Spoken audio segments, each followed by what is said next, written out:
Hello, hello. I am Nicole Parmley with Evolved Women's Health. Um, Welcome to my first ever webinar for Evolved Women's Health. Please be patient with me as I go through all of this. It really is my first time. If you'll notice, there is a chat feature. Please feel free to use that. You can drop questions in there. I will do my best to answer those questions. But if I don't get to them, it's because I am alone doing this. So you can also email me at Nicole, Nichole, at Evolved Women's Health, and I can answer any questions I don't get to while we are doing the live stream. So I am expecting that other people will be filtering in over the next few minutes.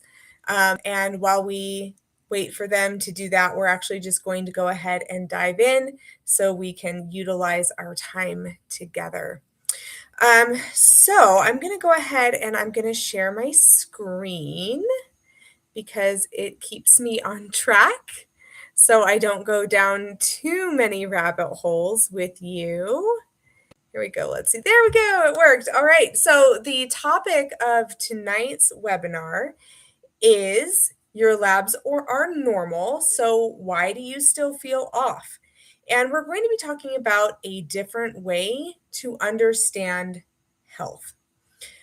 So without further ado, let's talk about what so many women experience, and that is not feeling well, going into the doctors and being told that everything looks normal.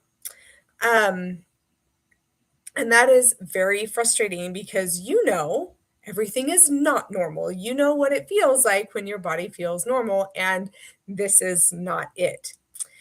A lot of times, people still feel exhausted, foggy, anxious, and just not like yourself. There are so many symptoms that people complain of, even when their labs are coming back normal.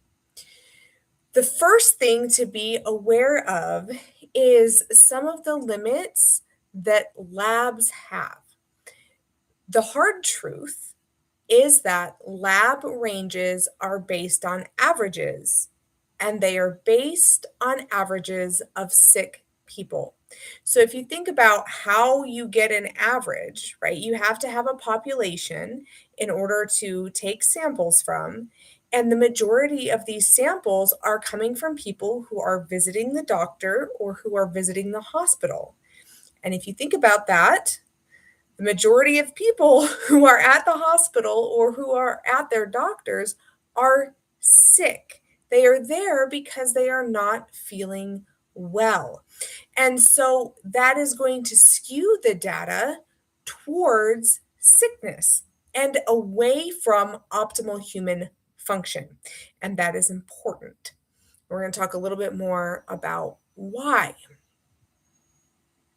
Okay, normal and optimal are not the same. Normal is that average that's taken by a population that is at the doctors or at the hospital, and optimal means that we are functioning how we should be functioning with a whole and healthy body. So most of this testing is designed to detect disease. It's designed to detect things like diabetes or high lipids, right? High cholesterol. It is not designed to say, hey, we're not headed in a great direction, right? There are some indicators here that tell me something is going on, maybe with your liver, or hey, you're insulin resistant, so you have to start being careful with carbs. That is not what standard testing does. That is what functional testing does. So we start feeling ill long before disease has actually set in. So if you're going for those standard labs at your traditional doctor and it comes back normal, but you're like, hey, I don't feel well, that's probably because you are already suffering from some dysfunction that's showing up in labs, but that's not what the doctor's looking for. The doctor's looking for actual disease, which you do not yet have. So, what's being missed? What are the things that we should be asking our doctors to test for? And here at our clinic, we have discovered that there really are 5 buckets that we can put people into. A lot of people, unfortunately, are going to go in more than one of these buckets because the body is not there aren't isolated systems. That's not how the body functions. All of these systems work together. So if you have one that's dysfunctional, chances are you have others that are dysfunctional as well. So here we go with our 5 reasons that you're probably feeling off. We have hormones, right? If your hormones are not optimized, you are going to feel off. As a woman, you're going to feel really off. Okay. The other thing is gut health. We are learning more and more about the gut as time goes on. And what we're discovering is that it really does play an integral part in our overall health, both mental and physical. Your metabolic health. So, this is stuff like blood sugar regulation. How well are you regulating your blood sugar? And this is also like cholesterol. And so, those panels that doctors usually run, those are metabolic health. Okay. And it is an important part of the picture. And then we have muscular health and bone health. And for middle aged women and for older women, both of these are decreasing, and they affect us much more powerfully than we are led to believe or that we are taught. So, we're going to go over that as well. All right, let's talk about hormones. It is a hot topic right now, and I'm so glad that we are finally starting to have more and more conversations about hormones and the role that they play in women's health. One of the things that I do want to point out is that being a woman is not a diagnosis. A lot of times when women go into their providers and they're complaining about symptoms that are related to hormones, they get, oh, it's just part of being a woman. Yes, hormones are a part of being a woman. They're also part of being a man, but they are a little crazier for us. But that doesn't mean that we throw up our hands and stop trying to feel well. Once we hit middle age, that does not mean that we are going to be miserable for the rest of our lives. So, let's talk about hormones. So, some common hormone imbalances include insulin dysregulation. Okay, so having high or low insulin, estrogen, progesterone, androgens. So, androgens are the male hormones, things like DHEA and testosterone. We see androgens get high in women who are suffering from things like PMOS.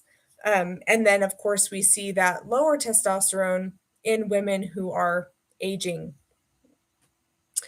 We also have the thyroid, okay, and the hormones that kicks out, and that really affects how we feel as well. Vitamin D, actually a hormone, and it helps with everything from your immune system to your mood. Okay, we hear a lot about vitamin D in the immune system.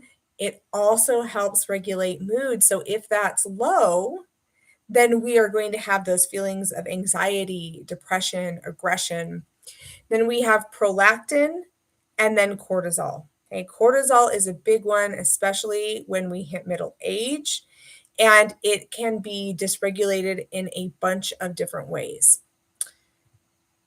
So, let's talk a little bit about the way providers test for hormones.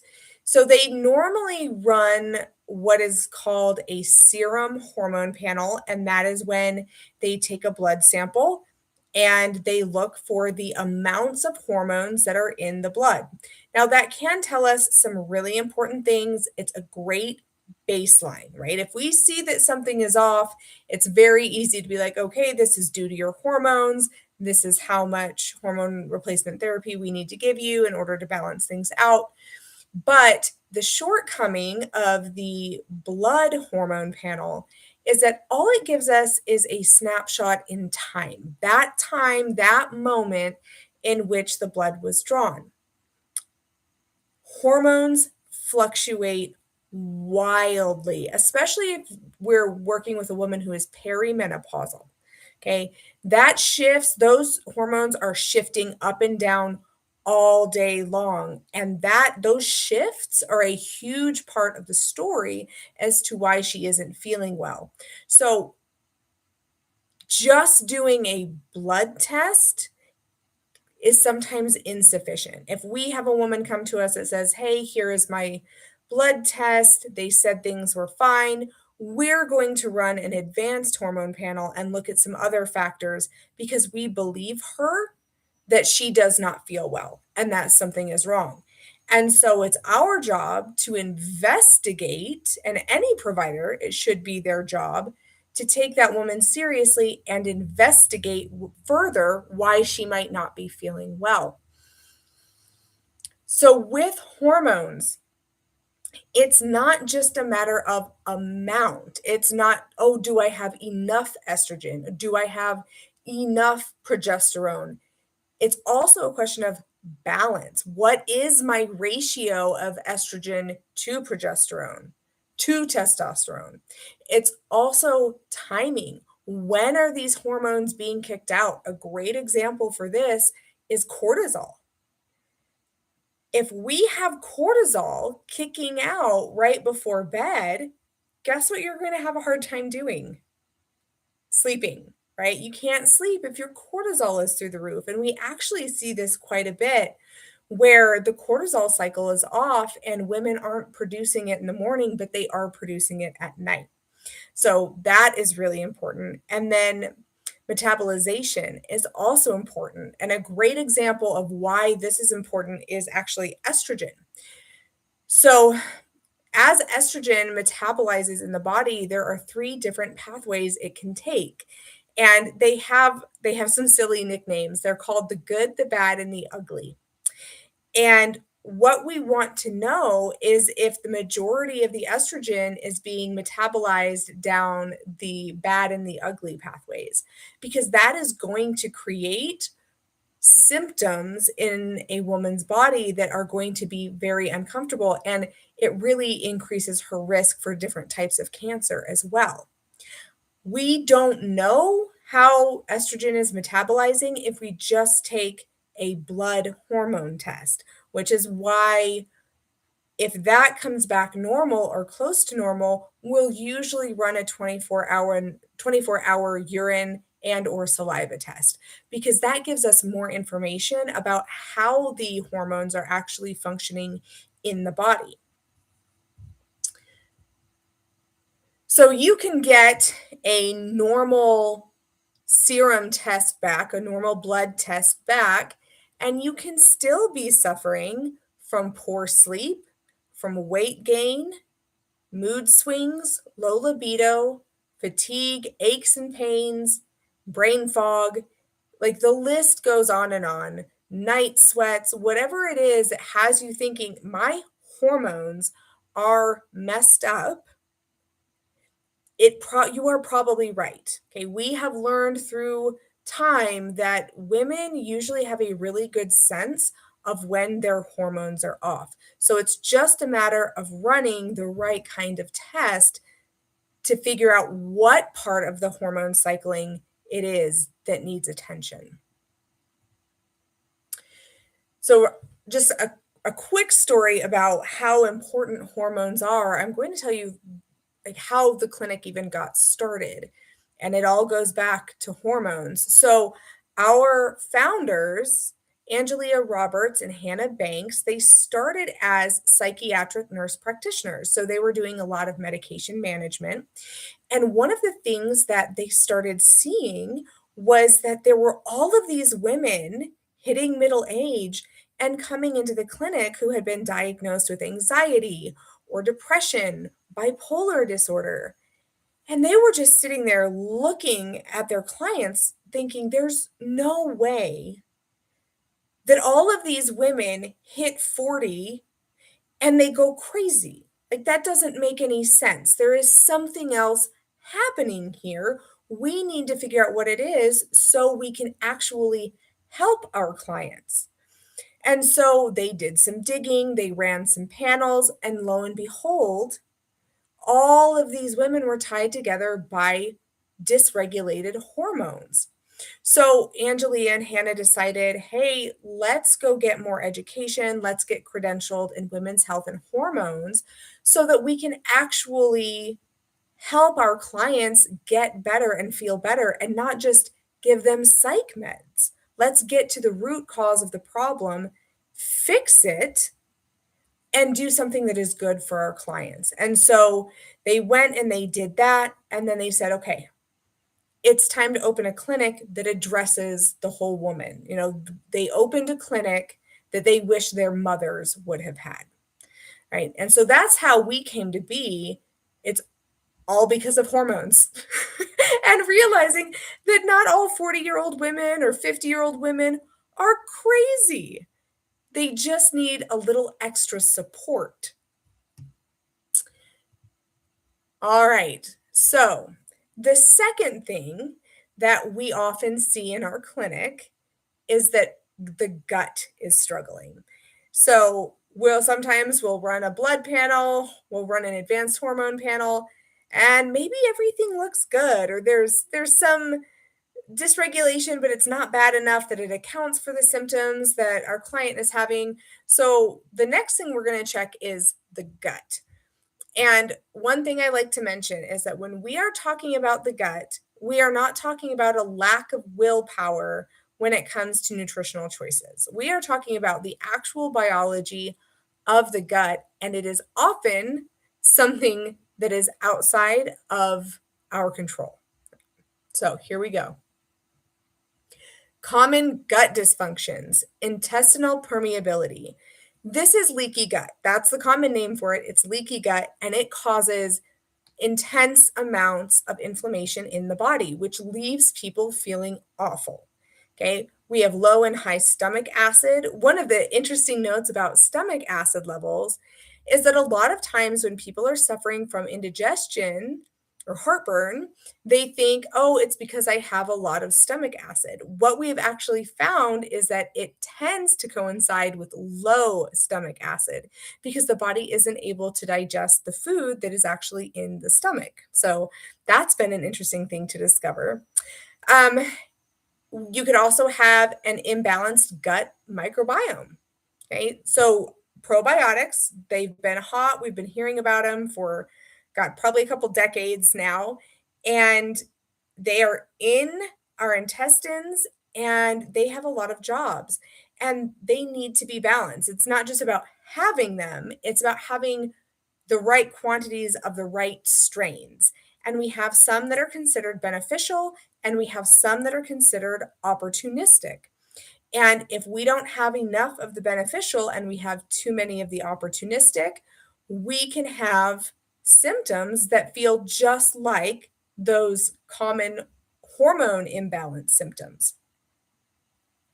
Other dysfunctions include poor digestion, food sensitivities, constipation, bloating and gas. And then another one that I should have put on here because it's so common is diarrhea. Sometimes uncontrollable diarrhea. We've actually seen quite a bit of that. So all of these are common gut dysfunctions, and people don't have to live with them. We can actually help with that. We have the technology to do that. So when most people go to their doctor and complain of GI distress, the provider is going to send them to a gastroenterologist, and the GI doctor is going to run a lot of different tests and do a lot of different procedures looking for disease, right? They want to know, is there any damage to the gut? Is there a bacterial infection? Is there a fungal infection? Is there a virus? So they look for all of these things, and that's great. We definitely want to know if those things exist, but there's a lot of other things that affect gut health and overall well-being that those tests don't pick up. Because, like I said, there's the gut microbiome. We need to know what is in there and how much of it is in there. pH. Are you running too alkaline or too acidic? Diet. What kind of diet are you eating? Because chances are, if someone is suffering from GI distress, there's something in their diet that is causing inflammation. And that doesn't mean that someone is eating unhealthy, right? We have seen many people come in who are actually really, really clean eaters, but something like a nightshade. So, like potatoes, tomatoes, peppers, eggplant, they have a nightshade sensitivity. And so their gut health is a mess because they're eating something that they're intolerant to. Not that it's unhealthy, it just doesn't work with their personal biology. So it causes problems. So you can get all of the normal GI tests back, and you can still be suffering from all of these symptoms that we've talked about: the bloating, the diarrhea, acid reflux. Brain fog is actually really common with gut dysfunction as well, which is very interesting, and mood swings, because there are a lot of neurotransmitters that are produced in the gut. So if the gut is not working efficiently, then that can cause some emotional and mental issues as well. So, this is one of my favorite client stories. It was such a fascinating case to go through that I thought it would be fun to share. We, not too long ago, had a client come in and she was 40. She was very active. She competed in CrossFit. She ate really well. But she hit 40, and like so many of us, like this belly fat just went on overnight. She was like, "What on earth is happening to me? I haven't changed anything in my lifestyle. I look like crap. I feel like crap. I just I need help." And so we were like, "Okay, we're going to take this step by step." First thing we did is we ran the blood work, okay? Functional, nose to toes, comprehensive lab. And honestly, it came back looking pretty good. The big thing was that she was pre-diabetic, and it blew her away, and honestly, it blew us away too. We were like, "Why on earth is this woman pre-diabetic?"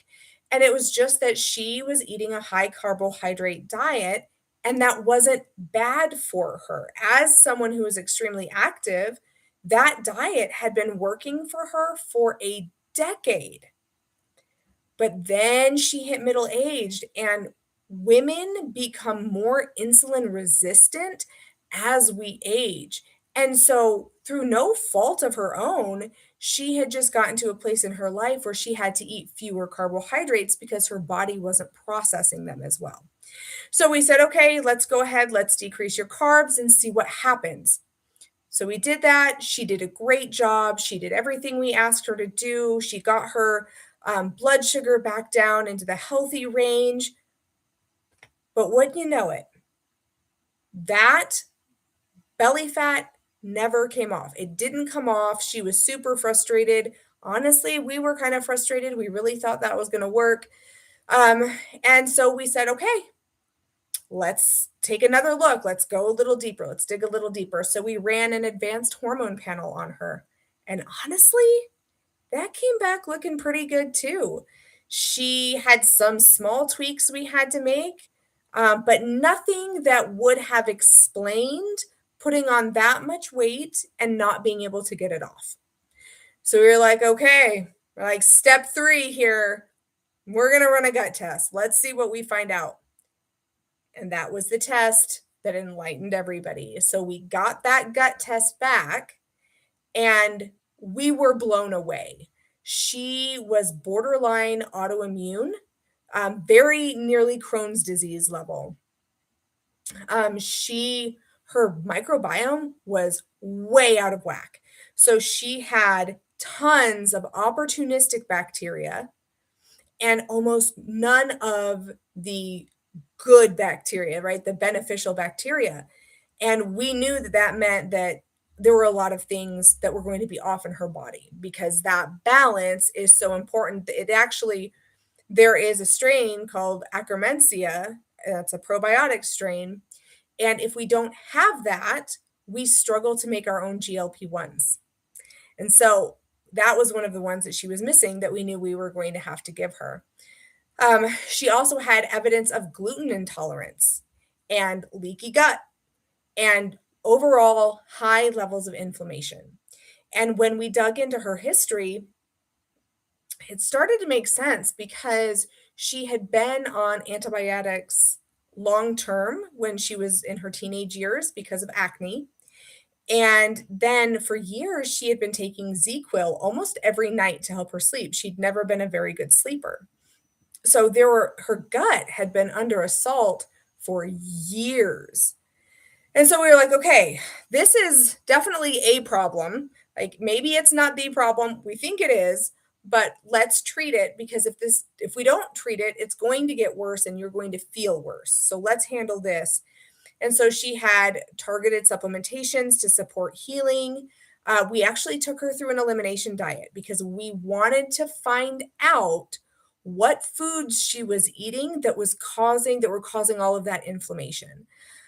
So we took her through the elimination diet and we gave her targeted probiotics, high quality probiotics that matched her personal needs. And then after a few months doing everything we asked her to do, she was like a dream client. She was willing to do everything we asked her to do. She started losing weight. It started coming off on her belly. She started feeling a lot better. She had also been suffering, I forgot to mention, she had been suffering from hair loss and then the insomnia, which I mentioned, that's why she was taking the Z-Quil.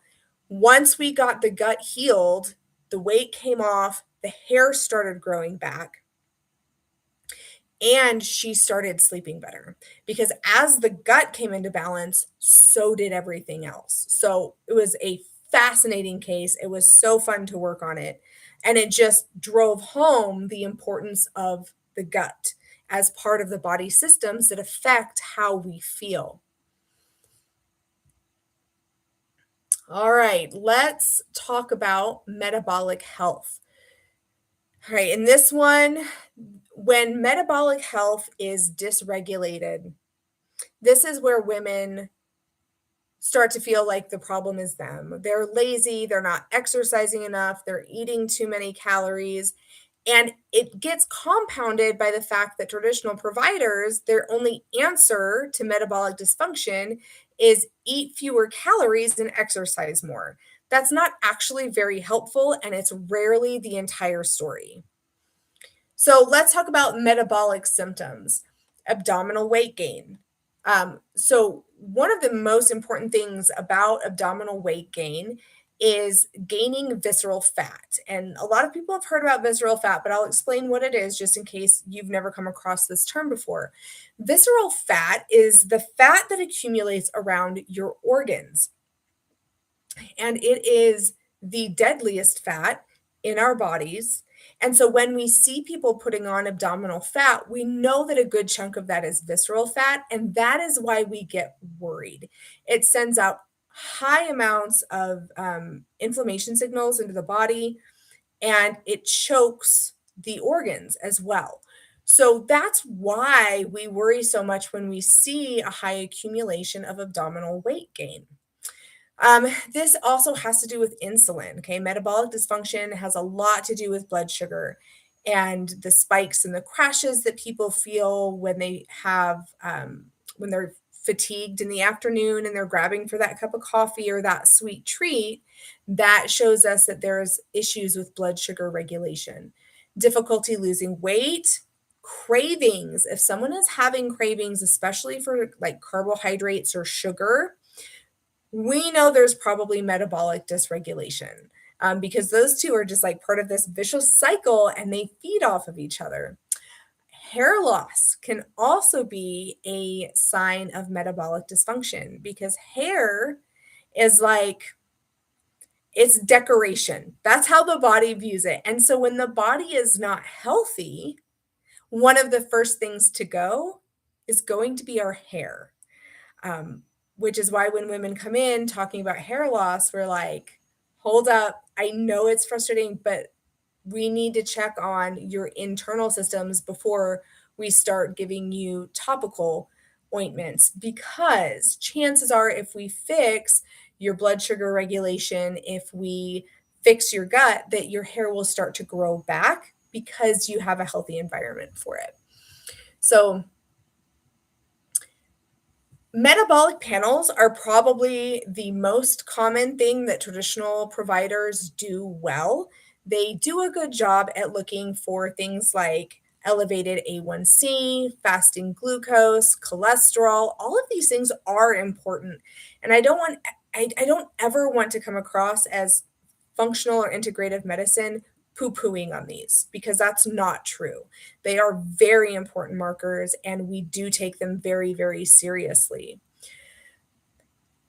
The problem occurs when we use these metabolic panels to only look for disease, which goes back to what we talked about at the beginning, right? What we want to actually do with these metabolic panels is we want to look for dysfunction so that we can head off the problem before it's a problem, right? And we can make lifestyle changes that will stop the problem from ever occurring.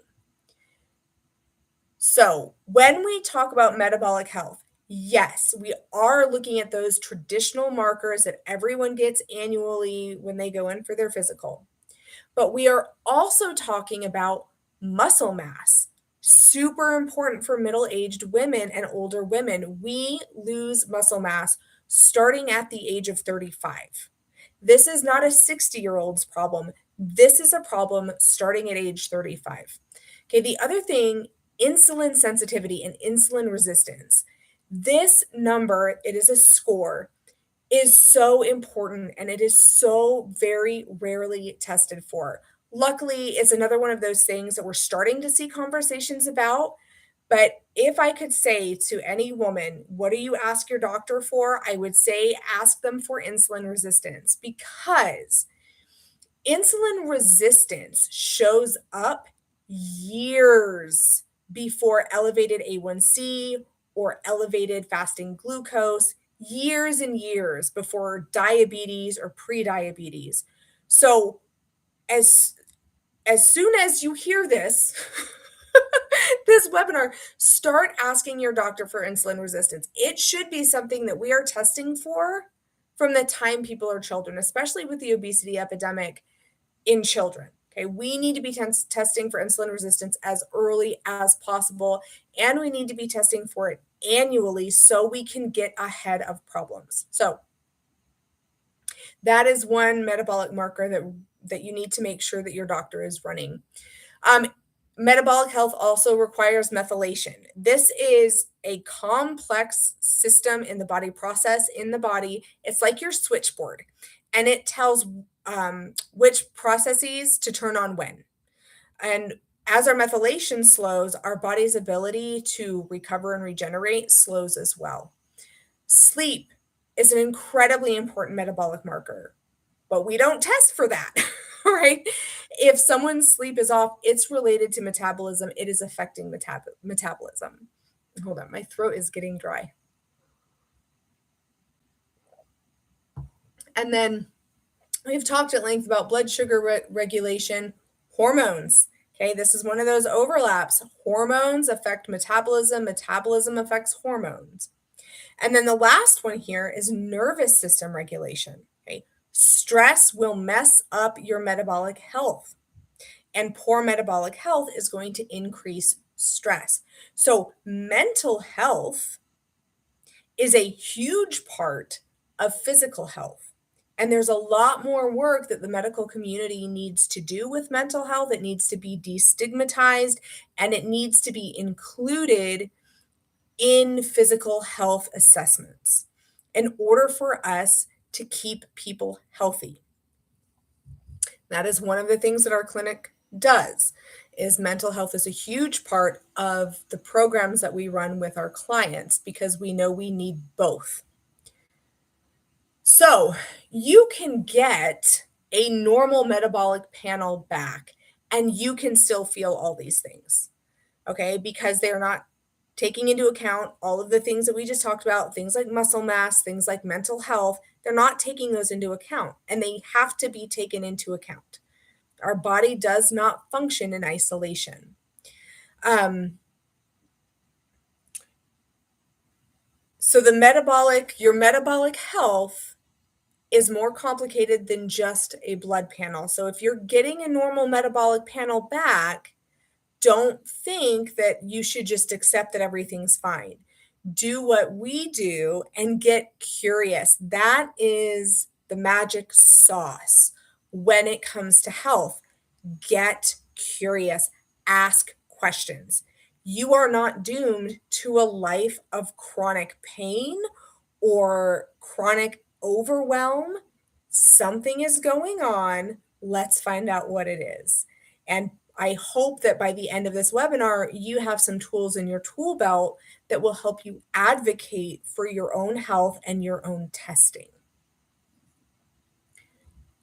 Okay, let's talk about some of my favorite stuff, muscle. So for Evolve Women's Health, my role, I am director of operations, but I am also the functional nutrition and fitness coach. I used to be a personal trainer. I still do it some, but I've got bigger projects that tend to take more of my time now. But this is so important and it affects women so much. I am sure that you have seen, the frail little ladies bent over, shuffling down the hall with a walker. I'm sure you have heard of women falling, breaking a hip, breaking a femur, and that being kind of the beginning of the end. That has to do with bones, yes, but it has to do with muscle as well. Like I mentioned earlier, when we hit 35, our muscle mass starts declining unless we take massive action to preserve it. And I will tell you, the massive action is worth it because it is what keeps us alive and it is what keeps us vivacious and it is what keeps us independent. So, common causes of muscle loss, biggie on here is declining estrogen. So, estrogen, it does a lot. Okay. We know it does a lot because as soon as we start losing it, our lives start falling apart, right? Estrogen is important. And one of the things that estrogen does is it helps us preserve our muscle mass. And it is what helps us grow new muscle as well, which I want women to know is possible even into your 40s and 50s. You can continue to grow muscle. It takes a lot of work, but it is 100% worth it. Okay, another big thing, inadequate protein intake. I know it is hard to eat protein. I fight the same battles as everyone else, but I will also die on the hill that it is one of the most important things you can do for your health. Okay, without protein, we are going to lose our muscle. And when we do that, we lose our vitality. Okay, lack of resistance training, especially in older women. Okay, we see it because number one, there is so little education for actual weight training among women. A lot of women are afraid to do it because they don't want to get hurt. And that is 100% valid because, yes, you can get hurt lifting weights if you do not know what you are doing. I see it happen. Okay. Another reason lack of resistance training is because there's very little understanding about how much resistance there needs to be. So I know group fitness classes are very popular. People enjoy them, and I do not want to kill the buzz. If you love your group fitness classes, your surge strength or whatever, great. Keep doing that. This is a case of yes and. Okay, so yes, do those things. That is soul food. It's good to be moving. I don't have an argument with that. However, in order to get the adaptations we need to preserve our muscle mass, we need to lift and we need to lift heavy. So it can't be the 5-pound dumbbells and surge strength. It needs to be what is called, it's 80% of your 1 rep max. And what that means, 1 rep max is as heavy, something that is so heavy, you can only lift it one time. Okay. And we want to routinely be lifting about 80% of that. Okay. And we can't do that in our group fitness classes because we really do need a coach unless we are advanced athletes, we really do need a coach to be watching to make sure we stay safe. Um, One of my favorite topics is the chronic dieting and undereating. Okay. I am guilty of having dieted throughout my life, just like almost every other 40 plus woman out there. I was a part of diet culture. I still have mental battles against diet culture, but I also speak out against it because that is not a healthy way to preserve your health, especially as you age. This may be shocking. This just in, women need to eat. We do. We need to eat. We need to consume calories, fats, carbs, protein, all of it. Vegetables, fruits. Yes, yes, yes, eat it. Chronic dieting and undereating causes frailty. It causes metabolic disease as well. One of the reasons that so many middle-aged women start putting on weight is because their metabolism has been compromised by the chronic dieting and undereating. So we get stuck where we think that the answer to the problem is cutting our calories, and what we're actually doing is creating more metabolic dysfunction. Insulin resistance, we've talked at length about that. Metabolic dysfunction, poor sleep, and chronic stress, those are coming up again. And the chronic stress goes right back to mental health. And one day I'll do a whole webinar on it, I promise, because it's a fascinating topic. But sleep, getting 7 to 8 hours is clutch for your metabolic health, for your hormonal health, and for protecting your muscle. All right. So when we're not getting it, we are really losing out on health, what I call our health gains, right?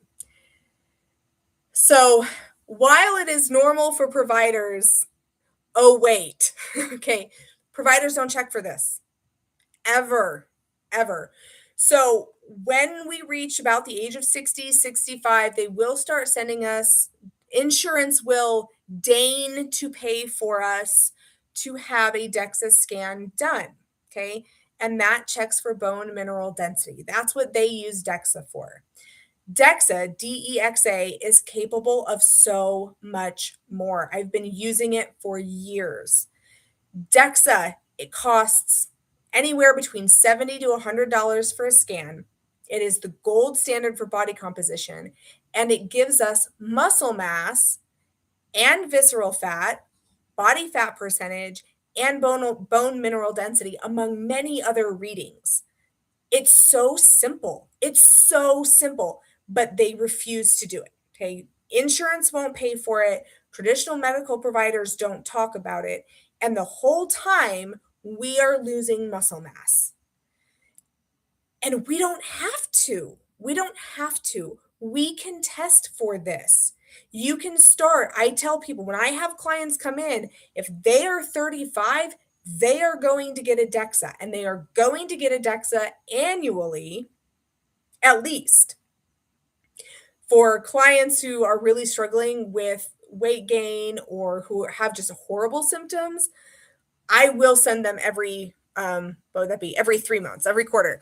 So I will send them that often because and women on GLP-1s, that's the other category that I will send every 3 months because I want to make darn sure that they are not losing muscle because I can stop it before it gets bad. But if we let it get bad, it is very hard to reverse it.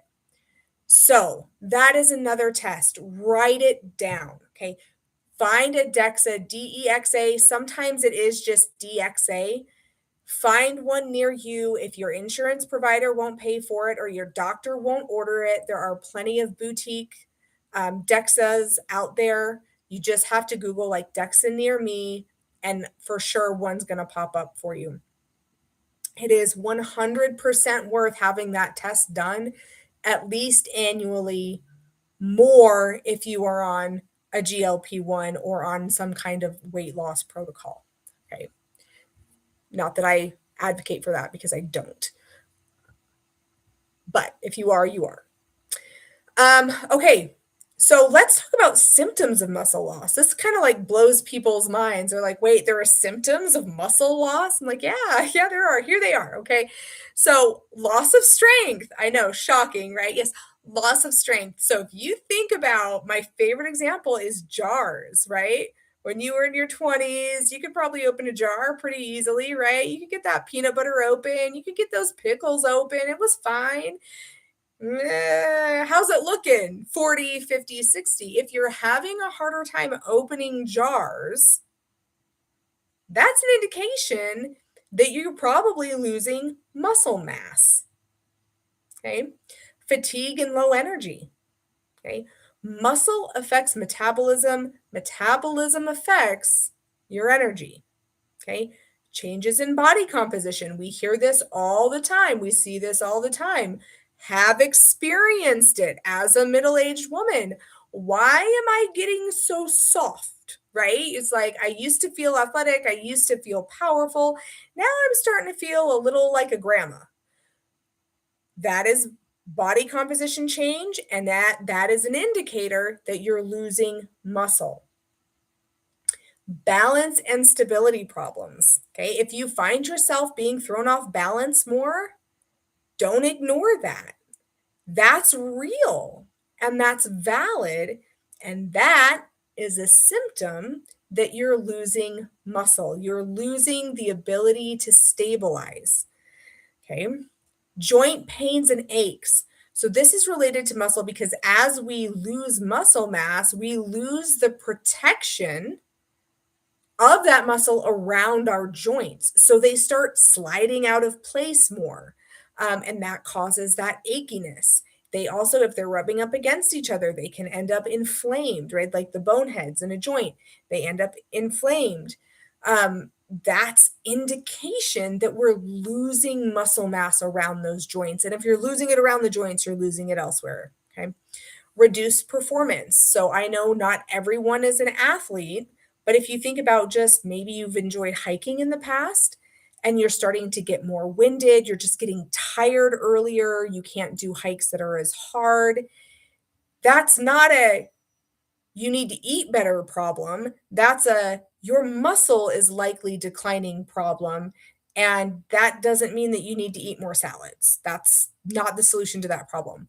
So just think about performance. Like, what have you done in your life that you've enjoyed that maybe you're enjoying less because it's getting harder?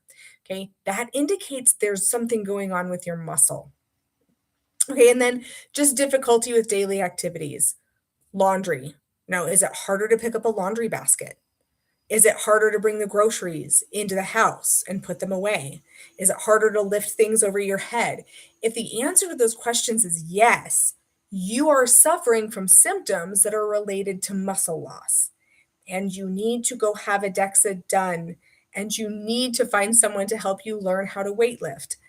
I advocate for personal trainers, okay? Not just because I was one and am one sometimes, but because I've seen them work small miracles. I have seen personal trainers change lives more often than PCPs or general care providers. So I do advocate for finding a good personal trainer. How do you do that? Ask for reviews, check credentials.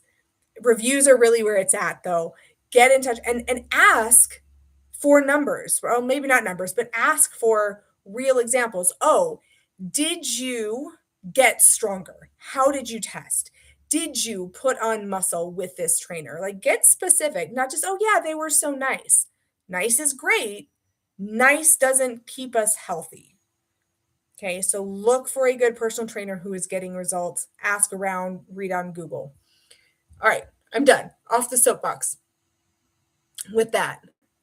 Okay, so we've kind of already talked about this, so I'm not going to spend a lot of time here.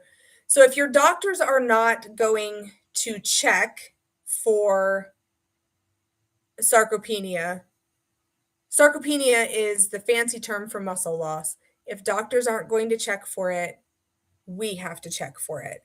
You can go for a DEXA. That's the gold standard. That's what I recommend. But there are also others. There's InBody, which is okay. There's shape scale, which is okay. We use it in our clinic, but I will send people for a DEXA if I feel like that's what they need. Um, so that is muscle health. And then no conversation about women's health would be complete without addressing bone health. Prescriptions are not your only option. We do not have to wait until we have osteoporosis and then go on these awful prescriptions with awful side effects. That's not our only option. That's not our only choice. We have the power to do something different, to choose something different for ourselves. So let's talk about it a little bit. Common drivers of osteoporosis. So these are the things that can create osteoporosis in the body. Number one, low estrogen. Okay, we really that's just life. It happens. It's perimenopause, it's menopause. Estrogen's going to decrease. What estrogen does for bones is there are let's see if I get this right. There are osteoclasts and there are osteoblasts. Osteoblasts are the bone cells that build bone. Osteoclasts are the cells that remodel bone, like destroy it so it can be built again. And estrogen has a dampening effect on osteoclasts. So it slows bone breakdown. Okay, so when our estrogen declines, we have more bone breakdown, right? Because those osteoclasts they're unchecked. Okay, so that's one of the things that happens with low estrogen. That's another reason why I actually advocate for HRT in women who have low estrogen. This is not just about feeling good, right? Like estrogen honestly doesn't really make you feel that much better. It's not like a mood regulator like progesterone is, but it protects muscle and it protects bone. So if you go on HRT early, when it's warranted, we don't just hand out estrogen, right? But when it's time, if you go on HRT, you can protect those bones. And then we have it prevents muscle loss. Okay, muscle loss is one of the things that creates osteoporosis. As the muscle decreases and there's not as much stress on the bones, then the bones themselves get weaker. Low protein will actually drive osteoporosis. Lack of resistance training and impact training. Okay. Inadequate protein intake, smoking and alcohol, vitamin D deficiency, other nutritional deficiencies, chronic inflammation, blood sugar dysregulation. If you have high blood sugar, it actually eats away at your bones. And then elevated cortisol, poor gut health, and there are certain medications, corticosteroids, PPIs, and antidepressants will all be catalysts for osteoporosis.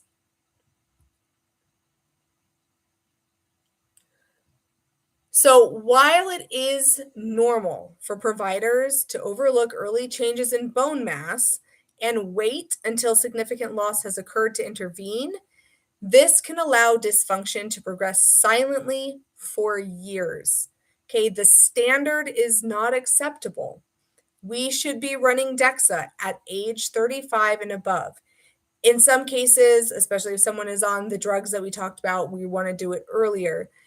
But starting at age 35, we should be having annual DEXAs so we can stay ahead of osteoporosis. It is much easier to stay ahead of osteoporosis than it is to try and reverse it. So all it takes is one scan a year to check on our bone mass, our bone mineral density. So for those two reasons alone, for muscle mass and for bone mineral density, please, please, please have a DEXA done annually if you are 35 or over, or if you're younger and you are on PPIs, antidepressants, or corticosteroids. Okay. And you can Google, I can't possibly list all of the special situations in which you should be tested earlier. That's going to have to kind of be your research. You can also talk with your provider about it. Good luck. They'll tell you you're not old enough in most cases. You are. Okay. All right. Okay, let's talk about what happens when we ignore bone loss. And I don't really mean we. I mean the insurance companies and most traditional doctors. What happens when we just ignore it? We start having weakness. Okay, it's very similar to muscle loss, right? Weakness, reduced grip strength, frequent falls, poor posture. I'm sure you've probably seen um, older women and men too, it affects men too, with that kyphosis, right? That hump in their back. Like when we see that, we know that there are issues with their bones. Or if someone's height is decreasing, we also know that there's probably bone loss when someone decreases in height. There's always been that, oh, yeah, you just get shorter as you get older. No, there's a reason you're getting shorter as you get older, and that reason is muscle and bone loss. Okay, and it doesn't have to be that way. Fractures, increased fractures. Sometimes it's like, oh, I just fractured my wrist. I was, canning or whatever. And they're like, I got fractures in my wrist. And it's like, okay, well, you shouldn't be getting fractures in your wrist from canning. Like if you fall while you're rollerblading, then yes, fractures make sense, but canning does not make sense. Right? So you just start to get more frequent fractures. We see it a lot of times in runners too. They start getting more and more stress fractures, and that usually indicates that they're losing bone mineral density. Chronic pain. We see that we have women come in and they're just like, I just hurt. I can't even really tell you where it is. It's everywhere all the time. It's just like this low grade constant ache. That says to me muscle and bone, right? Fatigue, increasing fatigue. We talked about that with muscle. These are very, very similar, the loss of muscle and the loss of bone. And then difficulty standing upright. So most of us, okay, me included, because I actually do spend a lot of time at a computer, like, yes, I'll get a rounded back. Most people will be slightly rounded. They'll hunch the shoulders forward. But at the same time, I can also stand up straight and it feels really good.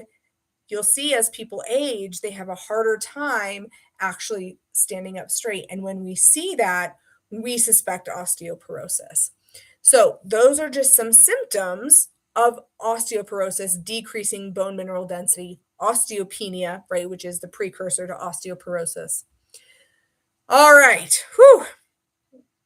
So, what actually helps? A more complete approach.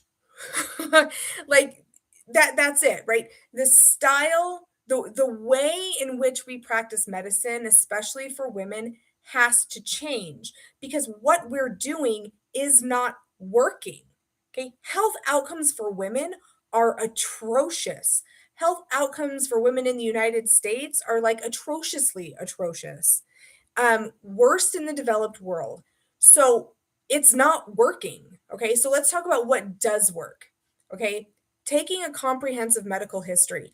If your provider is giving you paperwork that only takes 30 seconds before your appointment, they don't care what you have to say. Like that is not a whole picture. That's not helpful. We need to know, were you on antibiotics as a kid? Were you breastfed? You're like, how could that possibly matter? It matters to the gut microbiome, actually, and to the immune system. And it has effects into adulthood. And this is not to shame people who chose not to breastfeed or, children who were bottle fed. I was bottle fed. There's nothing wrong with those people who make those choices. And a lot of times they're made for a reason, but we cannot deny that there is an effect and we have to work with the physiology that we have to work with. Getting comprehensive functional blood labs. We're talking 69 to 100 markers. Okay. Not a standard panel. There are so many things we need to be looking at. We need to be looking at a metabolic panel. We need to be looking at a blood panel. We need to be looking at a hormone panel. And we need to start looking more often at GI, right? A GI map. That's what we call them. It's a stool sample. Like all of these tests are super important, and we'll put DEXA in there too. Okay, these are comprehensive labs. Okay, not just pulling blood out of the arm, but testing the GI, using DEXA, utilize the tools we have so we can find out why women don't feel good instead of blaming it on their sex or instead of blaming it on aging or just throwing our hands up. Let's use the tools we have in the toolbox. We have to carefully examine lifestyle inputs. Nutrition is important. Okay. And that's not to say we have to be perfect. That's not to say that we can't have our indulgences. Yes, we can. It's what makes us human, enjoy life, go to birthday parties, have drinks with friends. But most of the time, we should be eating food that builds us up and makes us stronger and doesn't tear us down. And that's kind of where elimination diet comes in, right? I get so tired of influencers and telling people what kind of diet they're supposed to be on. You know what I want? I want to know, I want your body to tell me what kind of diet you're supposed to be on, because that is the diet that is going to work for you. And your body will totally tell you what it needs, what it can handle, what it can't handle, what it likes, what it doesn't like. We just have to learn how to listen. And in lifestyle is also movement. Movement is important. Exercise is important. Resistance training, weight training is important. And I know that a lot of people don't like to hear that. And I wish I could make everybody happy, but the science is what the science is. All right. And that's not to say we can't do movement that makes us happy. Yes, please do that. Do the happy movement, right? Do the soul food, get together with your friends and wiggle, but also, and, right? Yes, and let's learn how to move heavy weight because it will save our lives. Okay. Mentoring and coaching clients through these necessary lifestyle modifications. I don't know about you, but changing lifestyle has been hard for me. I went through it about a decade ago. So it's normal for me now. The lifestyle I live is normal and it's happy and it's wonderful. But I remember making the transition from someone who thought fried chicken and Oreos was a good dinner to where I am now. Okay. People need support. I don't think anyone out there doesn't know nutritional principles. I've never met someone who thinks pizza is better for them than chicken. Okay. The trick is how do we make the transition and having support when things don't go well, right? So we don't spiral into this idea that, oh, I've failed again. I'm such a loser. I might as well not try. Okay. It's not about perfection, it's about consistency, and mentorship helps with that. Um, and then supporting clients with medical grade therapies when necessary. So that's very jargony sounding, but what that means is the toolbox, right? We have GLP-1s, we have hormone replacement therapy, we have peptides. We have so many tools in our toolbox. And using those tools at the right time for the right reason with the right person can make all the difference. We do not want to hand those tools out like candy. We do not want those tools to be what people are making money on. We have to stop treating them that way. Those tools are to help people have a high quality of life while we are healing their bodies. Okay.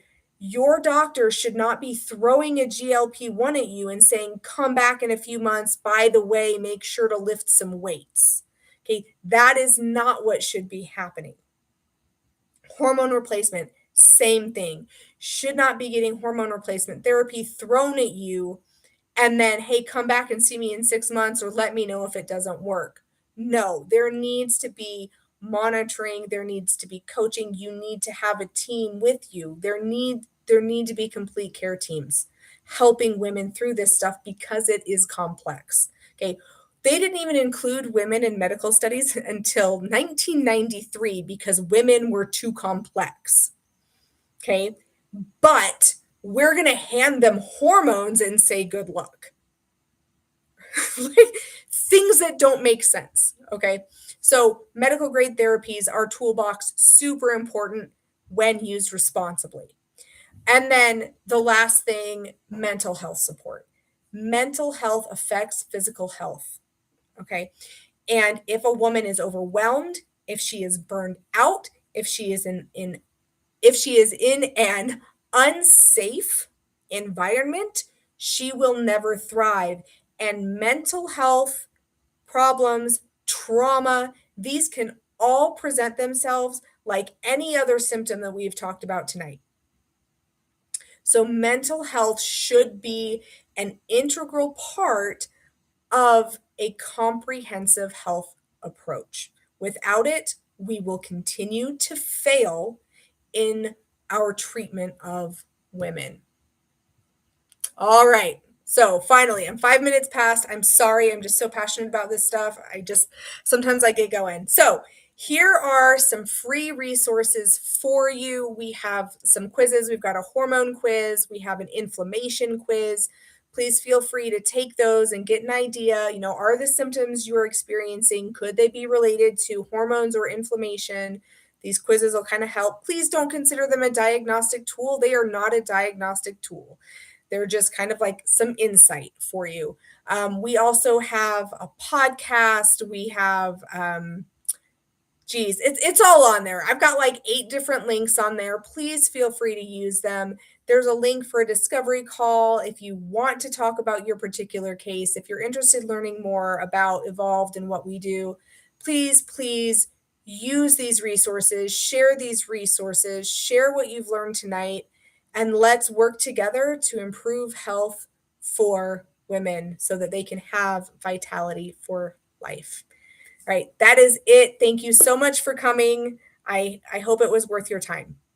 Have a good night.